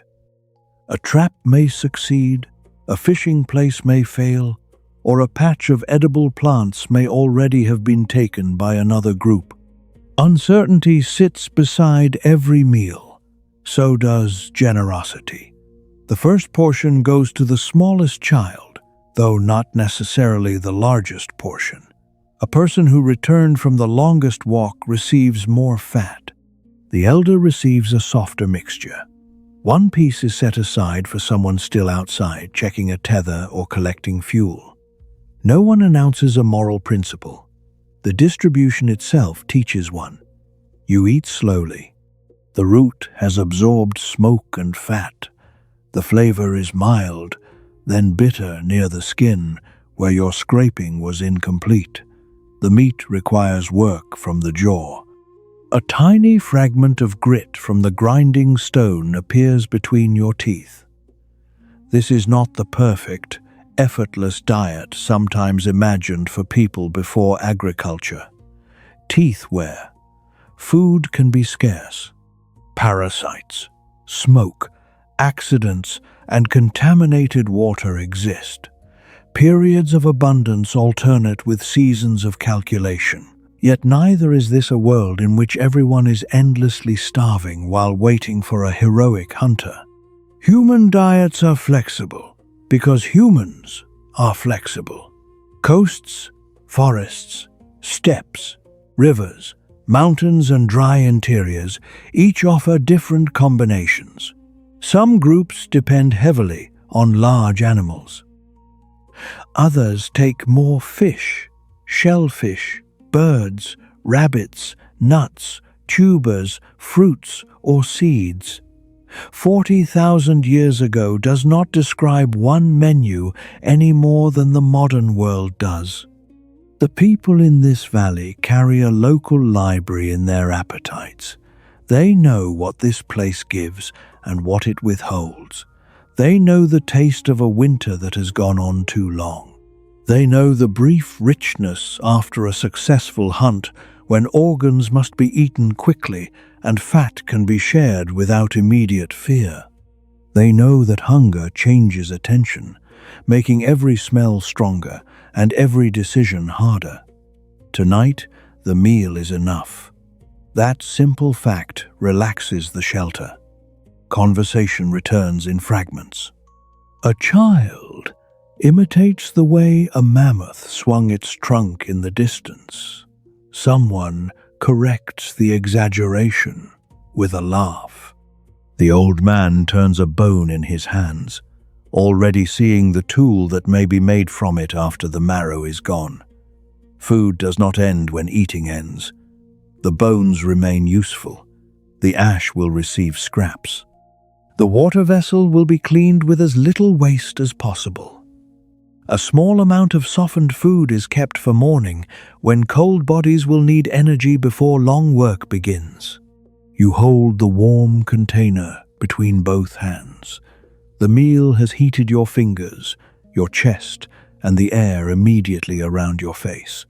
For a few minutes, the ice age is reduced to a circle of steam above the fire. The youngest children appear free from work because their work does not yet look like work. They play near the rear wall with a broken antler tine, 2 smooth stones, and a piece of cord too short for any serious task. One stone becomes an animal, the other becomes a person. The cord becomes a river, then a snake, then the boundary of an imagined shelter. Their voices rise and fall until an adult gestures for quiet. The game continues without sound. Play is not separate from preparation. Through imitation, children rehearse the adult world before consequences become real. They copy throwing, carrying, scraping, wrapping, and tending. They practice relationships as much as tools. Who leads, who follows, who shares, who refuses, who repairs the disagreement. You watch the older child from this morning arrange small sticks around a shallow patch of ash. It is a fire with no flame. The child banks it carefully anyway. Someone has been watching the adults. In many mobile hunter-gatherer societies studied in more recent times, children learn from a broad field of people, not only from parents. Older siblings, cousins, grandparents, and unrelated companions all contribute. The past cannot be reconstructed by copying any living community directly, yet the pattern offers a useful reminder. Human learning is deeply social, and childhood has long unfolded inside groups larger than 2 parents and their children. Here, correction is often subtle. An adult moves a sharp flake farther from a toddler without interrupting conversation. A girl attempting to twist fiber is allowed to fail several times before a hand demonstrates the motion again. The boy who carried too much wood earlier is given a smaller bundle now, not excluded from the task. Danger is real, but so is the need to develop judgment. A child protected from every edge would never learn to recognize one. A child forbidden from approaching fire would not know how to tend it when the adults are gone. So risk is introduced gradually. The smallest children remain within reach. Older ones travel short distances. Responsibility grows with demonstrated attention rather than with a birthday no one counts in numbered years. Age is understood through capability, size, memory, teeth, seasons, and relationships. There is no written certificate announcing adulthood. A person's place changes because others begin trusting them with different tasks. The girl beside the stoneworker receives the finished scraper and carries it to the hide worker. It is only a few steps, yet she holds it with solemn concentration, edge turned away from her palm. The task matters because the object matters. When she delivers it safely, no one praises her extravagantly. The next responsibility will be the praise. You begin noticing how much of the day has been designed around children without becoming centered on them. The group's pace slows when necessary. A route passes close to shelter. Food is prepared in textures different mouths can manage. Stories repeat knowledge children have not yet heard enough times. Small mistakes are absorbed by adults before they become disasters. At the same time, children contribute. They gather light fuel, fetch objects, watch younger siblings, frighten birds from stored food, carry messages across the shelter, and notice things adults overlook. Their smaller hands reach narrow spaces. Their curiosity keeps them looking. One child points towards the entrance. Everyone follows the direction of the finger. A raven has landed outside, turning its head towards the smell of food. The child knows this bird. It follows camps, scavenges remains, and learns human routines as humans learn its calls. The raven hops closer. The child throws nothing. Instead, a scrap is moved safely out of reach, and the bird is allowed to watch. The exchange is almost playful. Humans are not the only intelligent observers in this valley. The child imitates the raven's voice again, more accurately this time. The bird answers. Laughter moves around the fire. For a moment, education, entertainment, and attention become the same thing. You think of the distance between this shelter and a modern classroom. It seems enormous until you recognize the familiar expression on the child's face, concentration turning suddenly into understanding. That expression may be older than every city. Long before anyone wrote a lesson, human beings learned by watching another pair of hands and then trying the movement themselves. Long before schools, childhood was already filled with teachers. The old man draws two lines in the ash. One curves towards the western hills. The other disappears north. He speaks quietly, and the shelter listens. Another group has been seen beyond the ridge. They are not strangers in the simple sense. Some people in the shelter know their signs, their ornaments, or the places they favor at certain times of year. A marriage may connect the groups. A past disagreement may separate them. Stone from a distant source may have passed through their hands before reaching this valley, but the elder's description contains something else. These people are built differently. The face is heavier through the brow. The body is broad. Their tools and movements are familiar in some ways and distinct in others.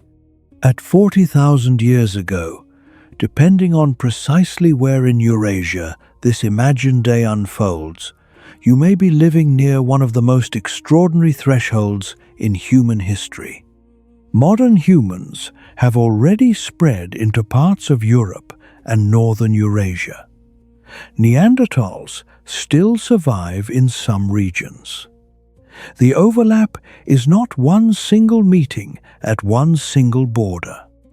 It unfolds across thousands of years, changing from place to place. You are not the only kind of human alive. The thought is difficult for a modern mind to hold because your world contains only one surviving human species. Here, humanity has branches close enough to recognize one another. The people around you do not use scientific names. They do not divide bodies according to categories invented tens of thousands of years later. They recognize groups through appearance, behavior, speech, territory, kinship, objects, and stories. What happens when different human populations meet can vary. They may avoid one another. They may watch from a distance. They may exchange objects or knowledge. They may compete for places where animals pass or stone can be gathered. They may form relationships close enough to leave descendants. The evidence carried in living human genomes will one day reveal that encounters between modern humans and Neanderthals were not merely imagined possibilities. People met, and some had children. For many people outside Africa, in the modern world, a small portion of ancestry still carries the result.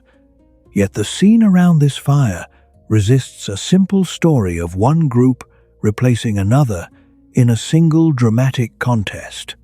The final disappearance of Neanderthals remains a complex question. Climate, population size, mobility, social networks, competition, chance, and assimilation may all have mattered in different combinations.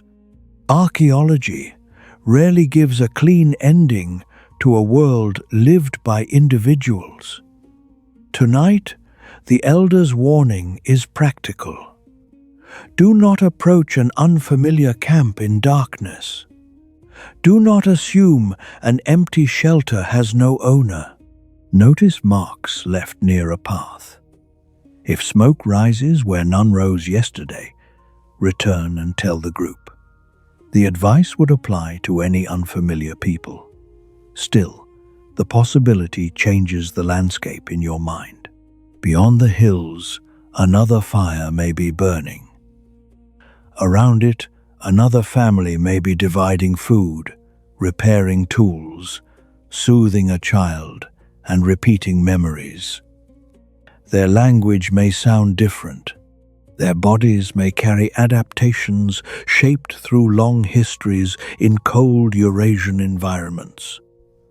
They may understand this valley in ways your group does not. They are neither monsters nor unfinished versions of you.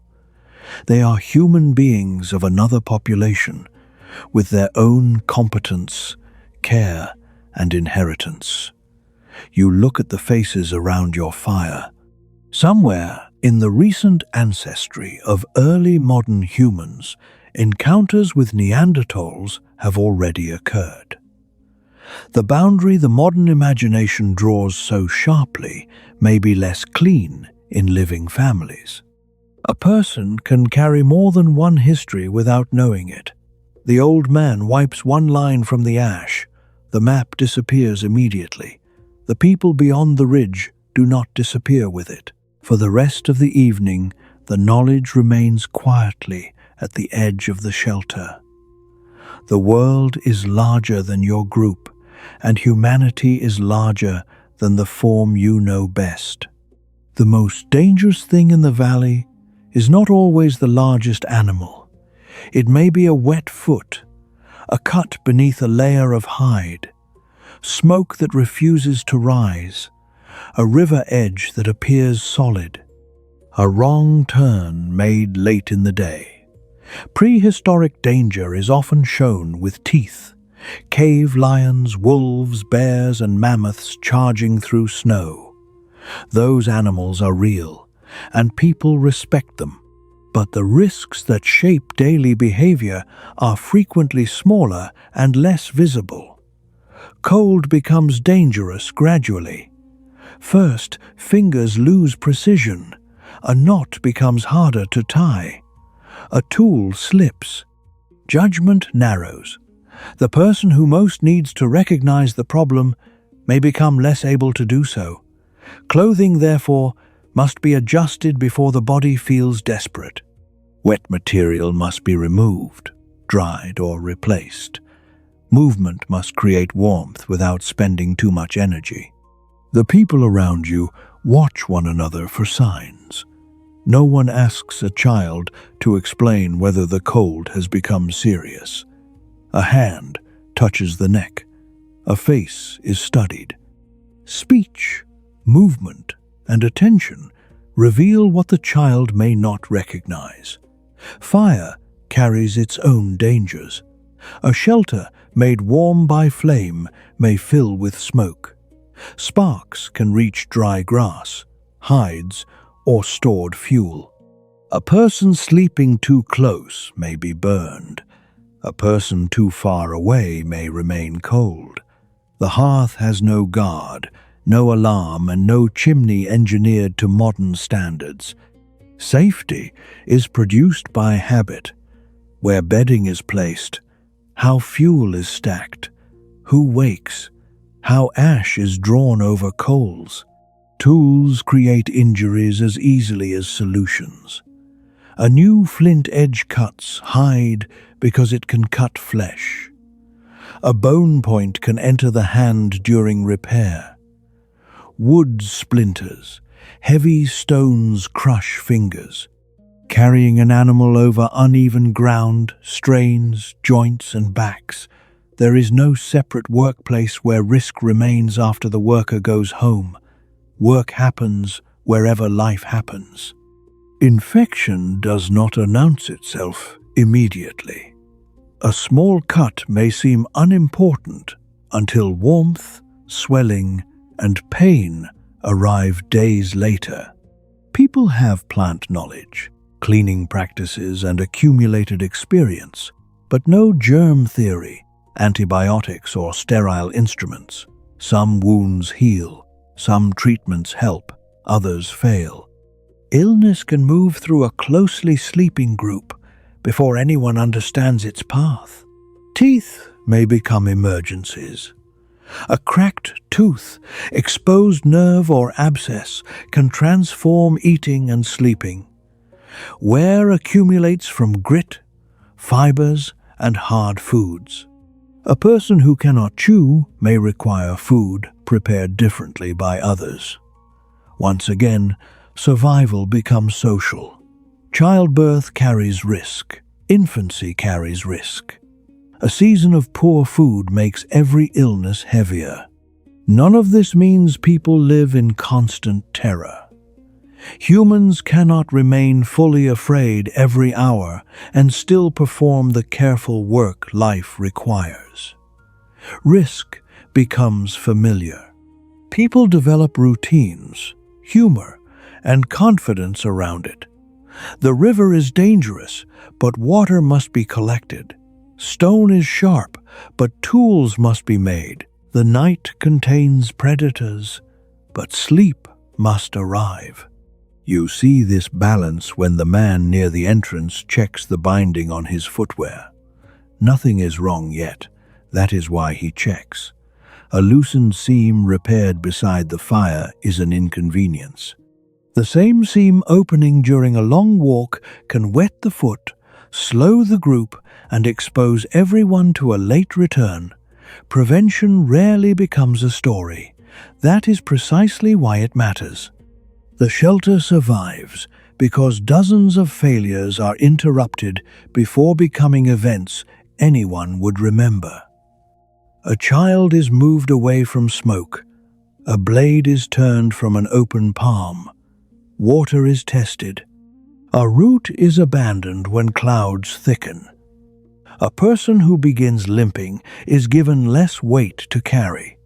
You have already witnessed the pattern throughout the day.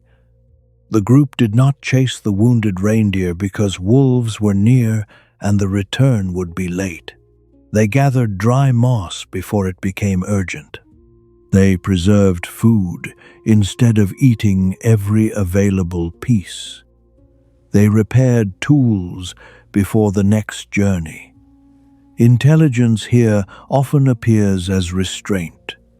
The dramatic action is the action not taken. Outside, snow begins again, fine enough to disappear against the darkness. The shelter is calm because someone noticed the change early.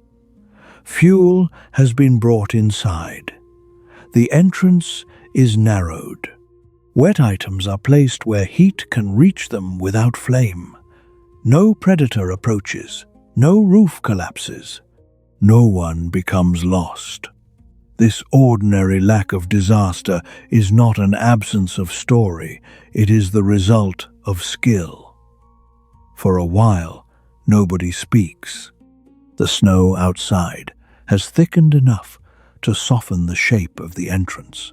Firelight reaches only a few steps beyond the hide screen, turning the nearest flakes orange before they disappear into blackness.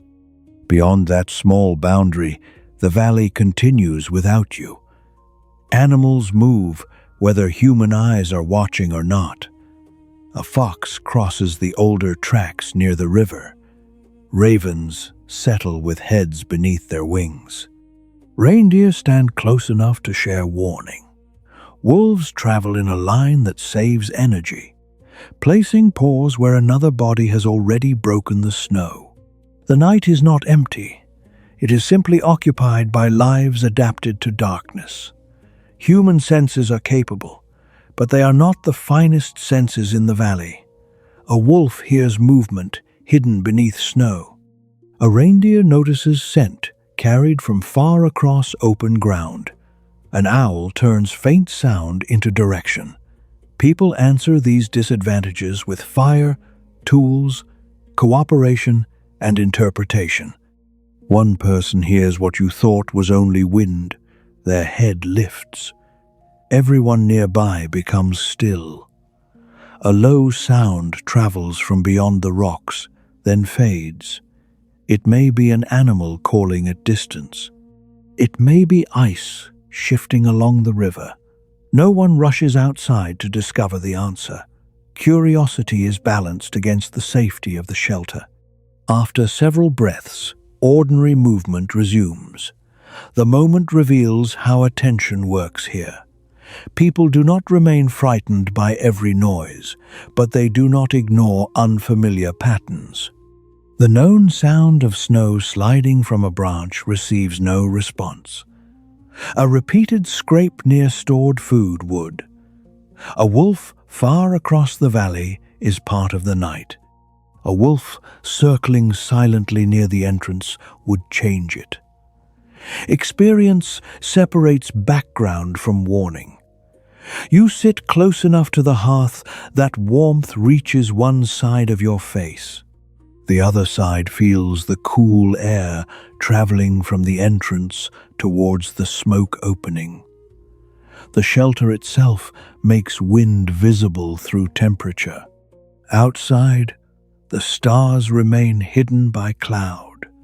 Inside, shadows move across the limestone wall. The shapes briefly resemble animals before the flames alter them. A child notices the same illusion and traces one outline with a finger from beneath the hides. Perhaps imagination is encouraged by darkness because the unseen world asks the mind to complete it. Yet the people around you do not confuse imagination with helplessness.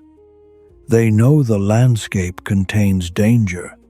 They also know most nights pass without attack, most sounds find ordinary explanations, and fear that never relaxes would exhaust the body before morning. So the group listens, judges, and lets the darkness remain outside. The fire does not illuminate the whole valley. It does not need to. It creates enough light for familiar faces, enough warmth for resting bodies, and enough confidence for eyes to close while the ancient night continues beyond the wall. The walk home feels shorter. Smoke rises from the shelter long before you reach it. Inside, familiar warmth slowly replaces the sharp cold of the valley.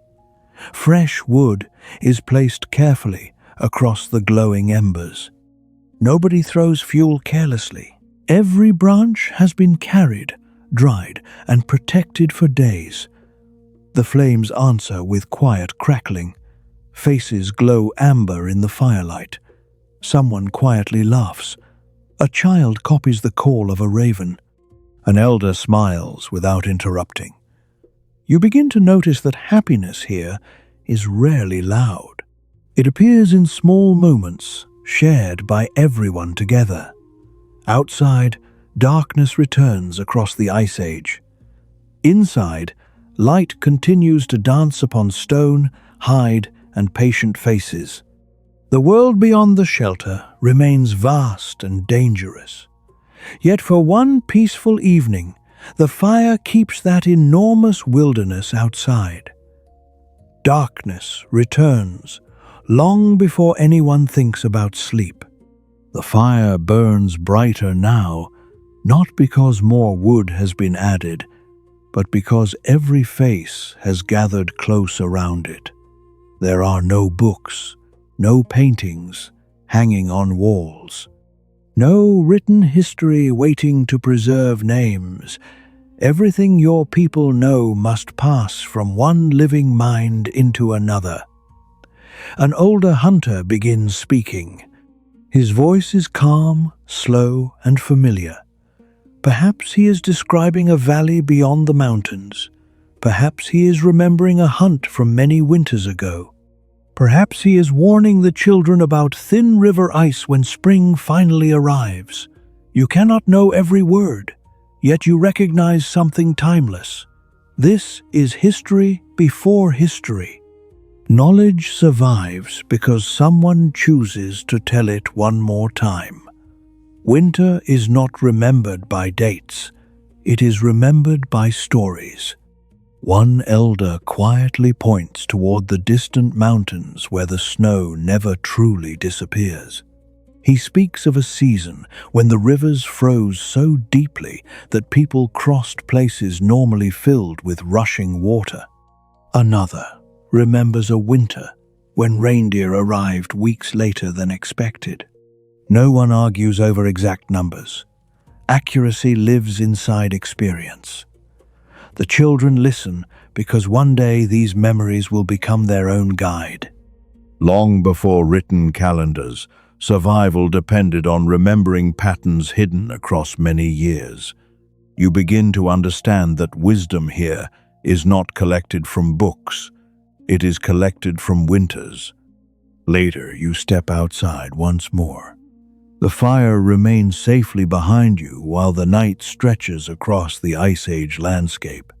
Without cities, factories, or electric light, the stars seem impossibly bright. The Milky Way reaches from one horizon to the other like a frozen river of light. People of your own century would travel great distances searching for skies this dark. For you, this is simply home. Somewhere an owl calls. Far away wolves answer one another, yet fear does not dominate the night, respect does. You realize that every generation before yours looked upward at these same stars, asking questions long before astronomy existed. As the fire settles into glowing embers once more, the shelter becomes quieter. Nobody announces a night watch, yet everyone understands that someone will wake from time to time, not from fear alone, to protect the fire, to listen, to notice if the wind changes, to make sure drifting sparks never escape into the dry bedding. You volunteer without words. The others continue sleeping while you sit beside the hearth. Outside, the valley disappears beneath darkness. Inside, every gentle crackle reminds you that civilization itself may have begun around moments exactly like this. A circle of warmth, shared food, shared memory, shared silence. Thousands of generations separate you from your own home, yet the feeling is strangely familiar. One by one, everyone settles beneath heavy hides. The youngest children sleep between older relatives where warmth lasts longest. The embers are covered carefully with ash so they may survive until morning. No one expects perfect comfort. Only enough warmth to greet another sunrise. You lie quietly, listening to the gentle breathing around you. Outside, the Ice Age continues exactly as it did yesterday, and exactly as it will tomorrow. Your final thought is surprisingly peaceful. 40,000 years separate this world from your own. Yet beneath the stars, beside a fading fire, surrounded by the people who matter most, human hope feels almost unchanged. Slowly, the sounds of the shelter become softer. The warmth reaches your hands once again. The fire survives, and so do you. The last glowing embers slowly settle beneath fresh ash. Warmth lingers inside the shelter. The breathing around you grows deeper. Somewhere beyond the entrance, a wolf calls once before the valley becomes silent again. You pull the heavy hide a little closer. The scent of smoke clings softly to everything. Tomorrow will bring another search for water, another careful walk across frozen ground, another lesson written by the landscape itself. But tomorrow can wait.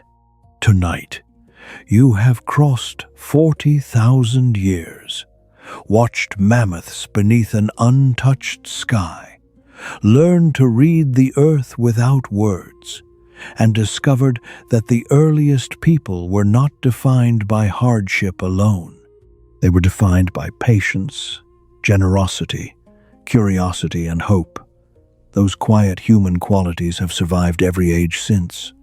Slowly your eyes become heavy. The fire breathes one final time.